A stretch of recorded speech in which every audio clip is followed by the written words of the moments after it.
Pendapatan asli daerah PAD Provinsi Bali dalam APBD perubahan tahun 2024 telah disetujui naik menjadi 6,86 triliun rupiah lebih dari semula 6,35 triliun rupiah lebih. Pendapatan dari pajak kendaraan bermotor PKB dan biaya balik nama kendaraan bermotor BBNKB kedua menjadi salah satu sumber terbesar PAD Bali, yaitu sebesar 75%.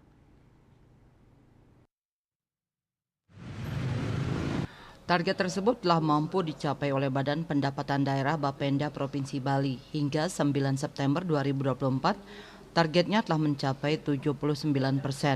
Kepala Bapenda Bali Imadi Sante Selasa 10 September mengatakan masih banyak pemilik kendaraan bermotor di Bali belum melaksanakan kewajibannya membayar pajak.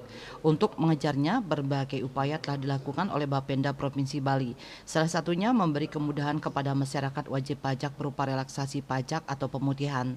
Relaksasi pajak ini diberlakukan sejak 14 Agustus 2024 dan akan berakhir 30 September 2024.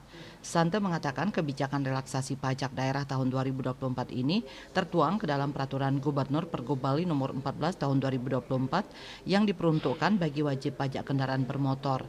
Relaksasi ini terkait penghapusan denda pajak kendaraan bermotor dan juga penghapusan BBNKB 2. Winata Bali Pos melaporkan.